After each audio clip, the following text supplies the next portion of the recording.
Hello, boys and girls of credit union land, and welcome to episode 66 of the CUInsight Experience. This episode is brought to you by our friends at Co-op Financial Services. Co-op is your trusted payments processing partner whose mission it is to drive the credit union movement forward. My name is Randy Smith. I am one of the co-founders of CUInsight.com, and it is my job on the show to have conversations with the best and the brightest of the credit union community. I get to pick their brains and see if we can't find a few nuggets that we can all learn from. My guest on today's show is Carrie Hunt. Carrie is the Executive Vice President of Government Affairs and the General Counsel at NAFCU. We had a crazy time scheduling this episode with everything going on with the cancellations due to the coronavirus, but we made it happen, recorded over the old interwebs, and had a blast and got it done.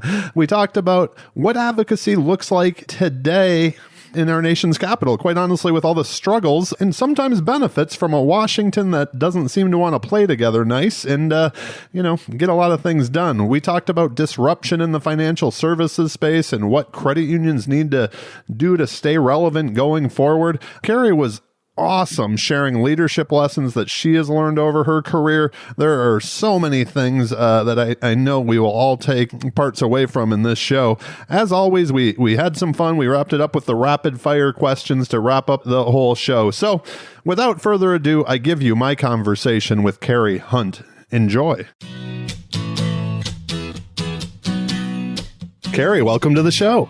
Thank you. I'm excited to be here. This should be a lot of fun. And, when I was doing my homework for the conversation, there were so many different directions that I felt we could go, but I'll try to keep focus here. I'd like to start with kind of that broad question, the 30,000 feet level.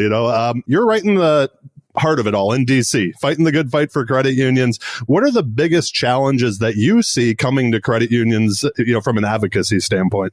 For us, there are two main things. One is Congress's inaction, and I think the second is disparate voices and trying to break through that noise, and I'll explain that a little bit more.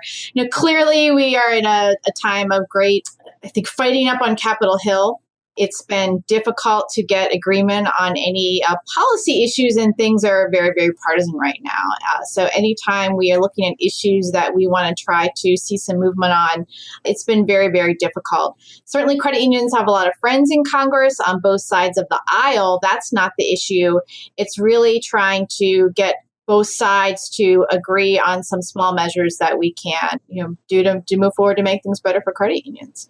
And also, I think disparate voices. NAFCU works with our members. Our board has a very specific set of priorities. We have, CUNA and all of the various leagues who, I think in general, we're all in agreement about certain things we want to get done, but we need to make sure we're all working together to try to achieve the same results. Absolutely. That has to be interesting. You've been in Washington now for quite some time. Have you seen it like this before, where there was just such gridlock, where even if people seem to agree on stuff, nothing moves? I haven't. I've been doing this for 15 years now. And certainly there have been times where we've seen some gridlock, but really nothing like this. But, I always love to look for silver linings. I'm a very glass half full type of person. And certainly we've been on defense on certain things too. A lot of times we can see some unintended consequences with legislation that is well-intentioned but can hurt credit unions. So we always keep an eye out for that as well. So sometimes inaction is very, very, very frustrating, but certainly if there's a bad bill out there, it can work in our favor. I guess that's a good way to look at it. I didn't think about that. So if you could ask our listeners, from around the credit union movement to do something that would help you make your job easier in the long run, what would it be? How can we all help you? The best thing that people can do is stay engaged. And, we've got great members. We have our congressional fly-in the fall, but that's really just the tip of the iceberg. People are back in their districts and they're sending us emails and they're expressing their viewpoints and editorials. And keeping the credit union message alive and out there is what credit unions really need to do and tell their stories. So that's fantastic. I would say also to stop being polite and fight with us. I've seen that in recent years, which really has gotten me excited because, NAFCU has been trying to do that for quite some time. And credit unions have nothing to be ashamed of. In fact, quite the opposite. They have tons to be proud of. And the bankers are always trying to take these shots and we need to shoot back. And I think we're starting to do that. So let's put up our dukes. I couldn't agree with you more. A few years back, I was running around all the kind of stake league conferences doing a breakout session that was basically just all built around that we're too nice. And we need to brag and tell people how great we are and, what this industry actually does and tell our story better. So I love that. Let's play offense too. When you look at credit unions from a national level, is there something that you think needs to fundamentally change in credit unions just to keep up with that pace of change and disruption that we see going on all over financial services? I think that credit unions will be successful as long as they give their members who are consumers what they want. I think credit unions saw a lot of success coming out of the financial crisis and are being successful right now because consumers very much want a business that is focused on their needs. Credit unions have always done that, but they are looking for ways to continue to deliver those products and services to their members in the way that their members want it. They're not, these big corporations with stockholders who are serving those stockholders. They are serving their members, and I think that's credit union's secret sauce. Now, within that, there are challenges, right? Because consumers want technology, whether it's person-to-person payments, whether it's being able to do your banking all on your phone. But I think actually when you look at some of those technologies, they may have a high cost at the outset. They actually make it more efficient for credit unions to do business, right? You don't have the cost of putting up a branch. You can, market things much cleaner and easier than having to, use statement stuffers. So I do think as long as credit unions really, really focus on what their members want, then they can work through all of those issues and disruptions that we're seeing in financial services. In conjunction with their trade association partners, of course, because absolutely, we worry about those things as well. To stick on that a little bit longer, with the disruption and the pace of change, how have outside players, we've seen a lot of fintech but not even fintechs, but the Googles and the Apples of the world and the Facebooks all coming into payments and trying to get, that kind of share of wallet. Have those outside players affected the way that you must advocate for credit unions? They definitely have. It's an issue where are those entities doing traditional banking activities and are those entities being regulated appropriately? Because to date, most of those big companies have been partnering with traditional banks or credit unions to provide their services, but they're huge basically they have this huge marketing power, right? Yeah. So I think if we move from credit unions and banks being on the back end to being more on the front end, then I think potentially it could be different, right? Because if you suddenly have Google powered by Bank of America, that's huge brand recognition for that. And then it begs the question, is that unfair competition? Does that invoke antitrust laws, right? One of our key tenets, and we have 5 priorities that we're really focused on, is a fair and level playing field. So on one level, these fintechs are great partners because they help credit unions provide services. But on the other hand, if they go too far into that space, then they're just competitors that are too big for us to compete with.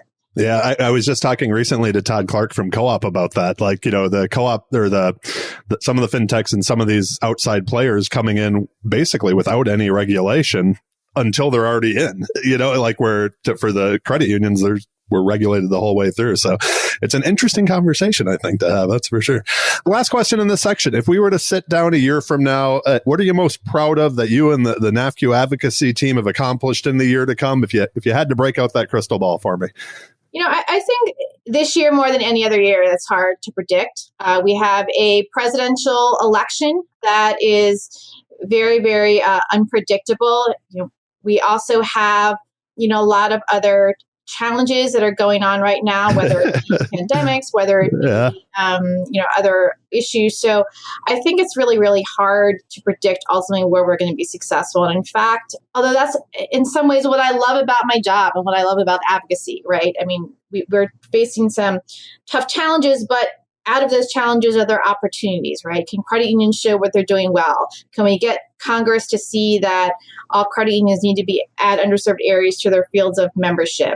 Do we finally see changes to Regulation D, right? There's this archaic regulation where, you can only have so many transfers unless they're in person. So will we see a change in that? So I always look for opportunities. Yep. But given the tough political environment right now, unless it's in response to a crisis, I'm not so sure we're going to see a lot done this year. Yeah. This is going to be one of those years for the record books, isn't it? I mean, we're all experiencing new things this year. That's for sure. So I'd like to move on to the second part of the show, the leadership and life hacks portion. What inspired you to take the gig at NAFCU originally? You were the Associate Director of Regulatory Affairs and now the Executive Vice President of Governmental Affairs and General Counsel. What brought you to NAFCU and credit unions? So we used to have these things called newspapers, and in them there were job ads. And I still have the Xerox, if you remember these things called Xerox machines. They used to make copies. They didn't make your coffee for you. Seriously, though, I've always been a credit union member. My parents worked for the government, so I always loved credit unions. I started out working for financial services up in Massachusetts. I worked for a state senator, and he was the chairman of the Joint Committee on Banks and Banking. So I won't go through my whole work history, but I ended up coming back down to DC and I did. I answered an ad in the paper for NAFCU because I thought it would be a great fit for me. I love politics, but, I loved more financial services. So, it was great. And a little bit, the rest was history. So you've mentioned that you've been there for quite some time now. How has that inspiration changed since you've been on the job? NAFCU has been an amazing experience for me. I started pre-financial crisis and now we're post-financial crisis, and credit unions have grown up along the way, and I've had great opportunities. Dan Berger, our CEO, is great to work for, and we have an amazing team, a great staff, and really amazing members who have made it all worthwhile. And getting to work with all these various people to try to achieve change is, incredibly satisfying. Tough a lot of the time, but you get the email you get the thank you email, you get, hey, we need to change this. And then when you can get it changed, it's great. It's those little wins, right? Absolutely. How would you describe your leadership style? I think it's definitely evolved over time. I think I really came to the realization that being a leader and being a manager are not the same thing. Completely different things. Both are incredibly difficult and both, take a lot of skill. I think as a leader, I'm definitely in the trenches with the team, but I really work to try to keep things positive. But as a manager, I'm very results oriented. I'm very into creating process to try to achieve our goals. So sometimes the manager in me conflicts with the cheerleader, but you try to marry those into. So I think that I also, as a leader, try to exhibit confidence both in myself and in my team. I truly do believe that confidence is the key to all things in life. Absolutely. And, I try to express that. I love it. I know that I'm a better leader than a manager, and that took me a long time to realize, to tell you the truth. So it's an interesting thing to learn that I think comes from experience to know, wait, these are two separate things completely, actually. So I am with you on that. As a leader, is there something that the people at NAFCU have heard you say so many times they can finish your sentence? I think it would be, well, what do you recommend? You have to listen to what your team is saying. I want to hear what they have to say first. And certainly I give my opinion and help us get to the right place. But it's not about me. It's not about me. So many people on the podcast have talked about listening first and asking a similar question to that, right? And I remember hearing that at a conference I was at a few years ago from a keynote where he talked about like the greatest response if somebody comes to you is, what would you do? Just something that simple. And I found that being like just such a perfect thing that changed instead of me just jumping in and saying what I think should be done. So I love your answer there. Sometimes as a leader, we have to make decisions that people don't like in the short term. I'm guessing that has come up with you in your career, that unpopular decision for the greater good. Is that something that you've always had that ability to do, or something that you've cultivated, the ability to make the tough decision? I actually have been one of those people that I don't think I've had a lot of trouble making decisions. I love it. Some people do it, and I'll tell you why.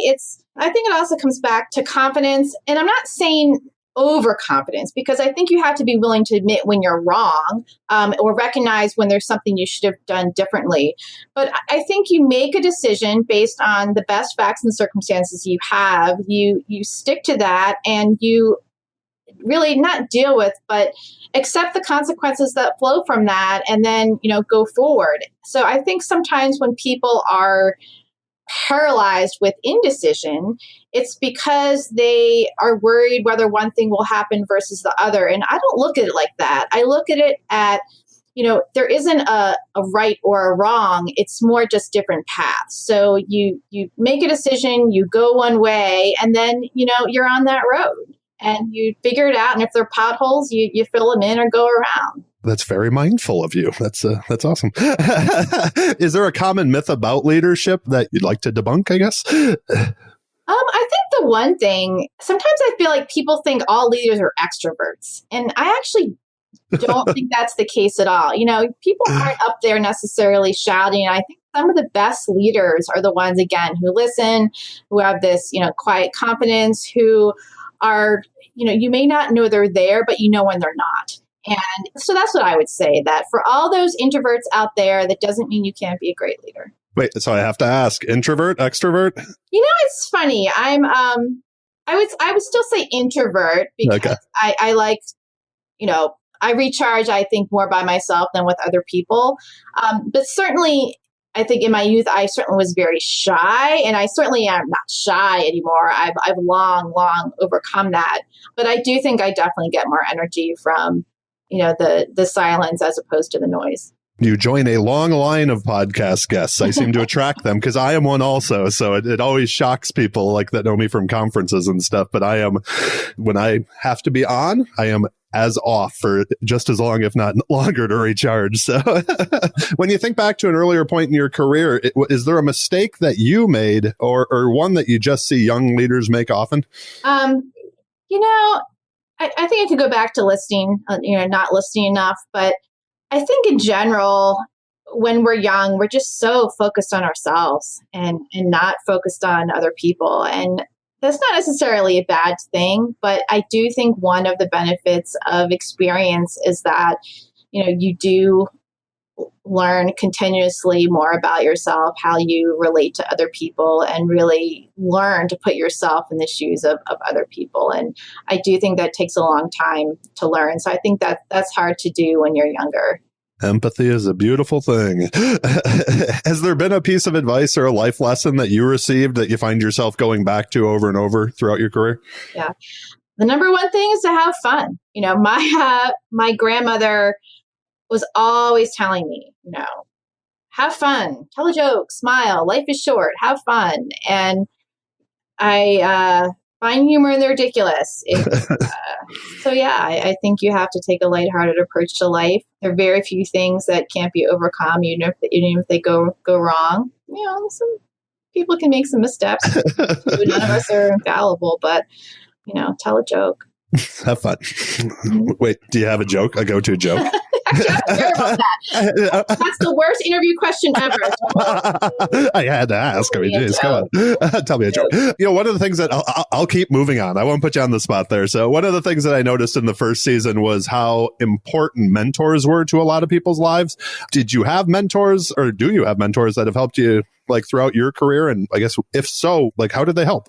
I've definitely had different mentors, and I kind of put them in two different categories. I certainly think I've had mentors that I just view as role models, and you mimic your behavior after them. And it's a bit of osmosis in terms of how you pattern and how you learn how to be a leader. And then I've had more active mentors where I seek out their actual advice and try to logically figure out, how to continue to improve either my work style or, your personal life too. I think people always think about role models in their professional life, but I think we all have them in our personal life too. I also think too, even just knowing that you have a mentor out there who will have your back and who's going to support you and who will pick up the phone when you call is just an amazing thing to have. So even just the process of self-identifying who that person might be in your life, I think can actually be helpful. And knowing that somebody is out there is just nice, So. Absolutely. I found that on both sides, even for myself, where there's like you have your champions, but then you also know that you have those people that'll shoot straight with you. Just be like, what are you thinking? No. Have you thought of this? So I think it's so important. Was there ever a point in your career where you just kind of felt lost or had some self-doubt? Like, what am I doing? And if there was, how'd you work your way through it? Less in my career and more towards the end of law school. I always wanted to be a lawyer. I knew that in undergrad. I worked in the student legal aid office, and I wanted to work a couple years before I went to law school. So I did all that. But when I worked in law firms during the summers, I didn't like it.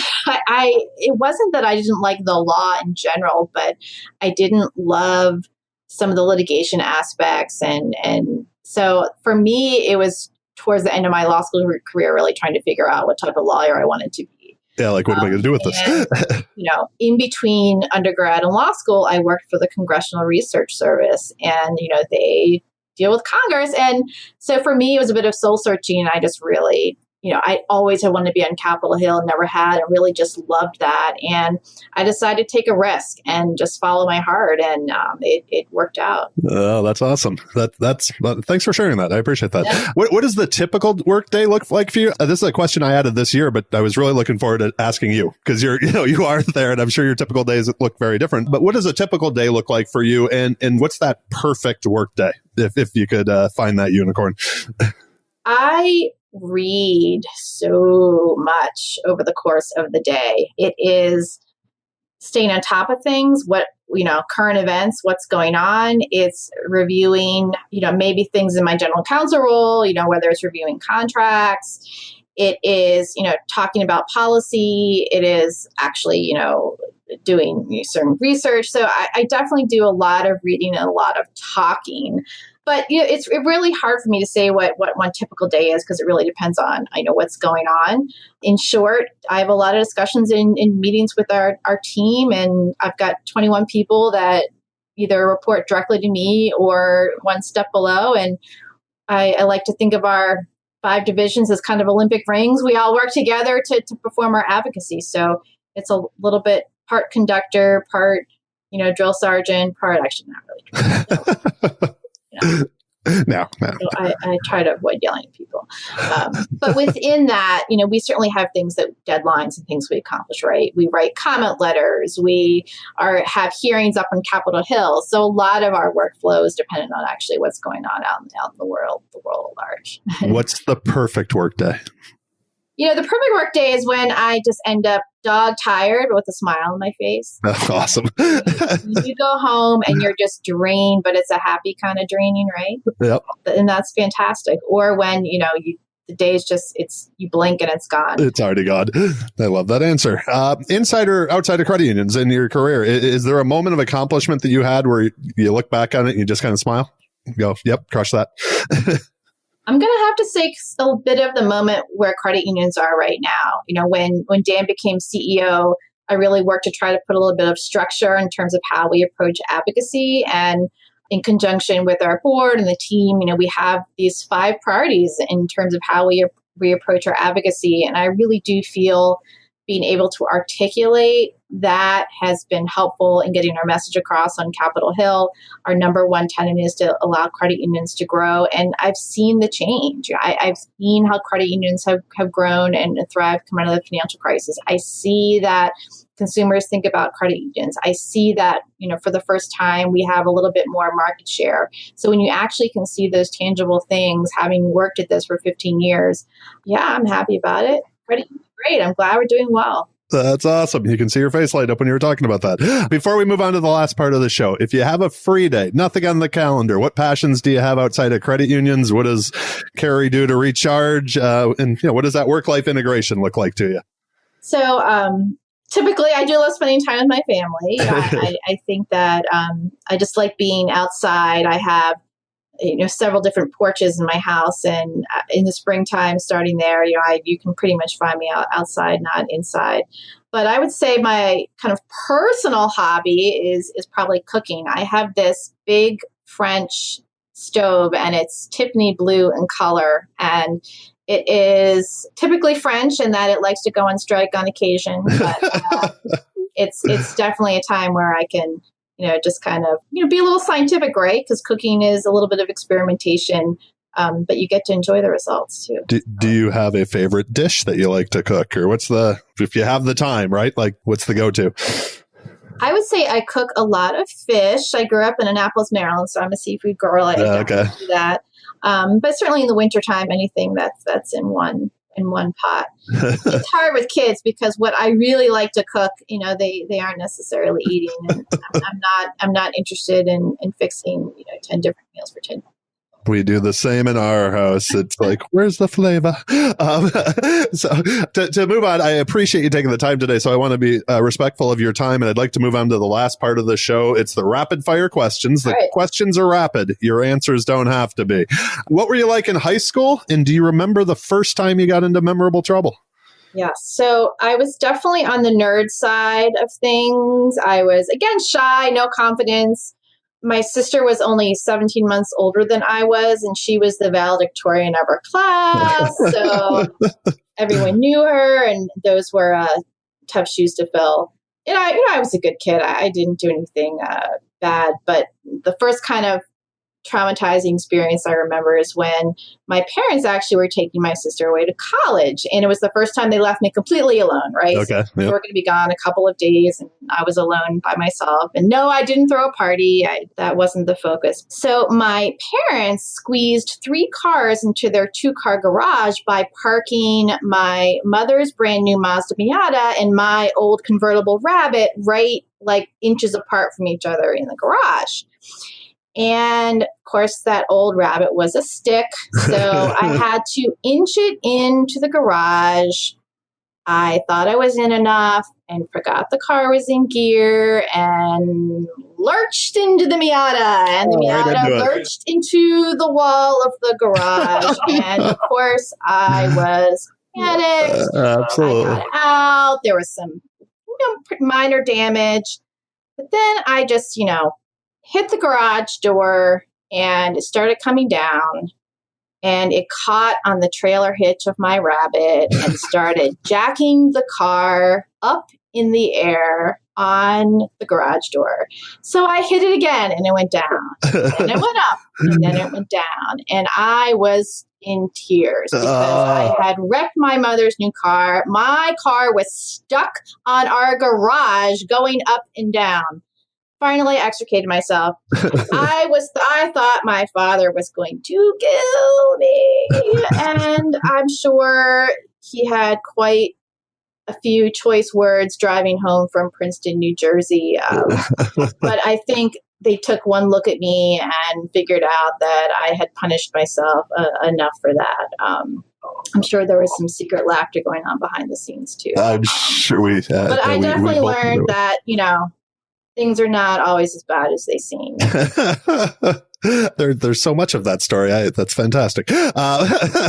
Most of us stumbled into a career in credit unions in one way or the other. What did you want to be when you were growing up? So my first choice was an artiste, but my parents convinced me that that might not make me a lot of money.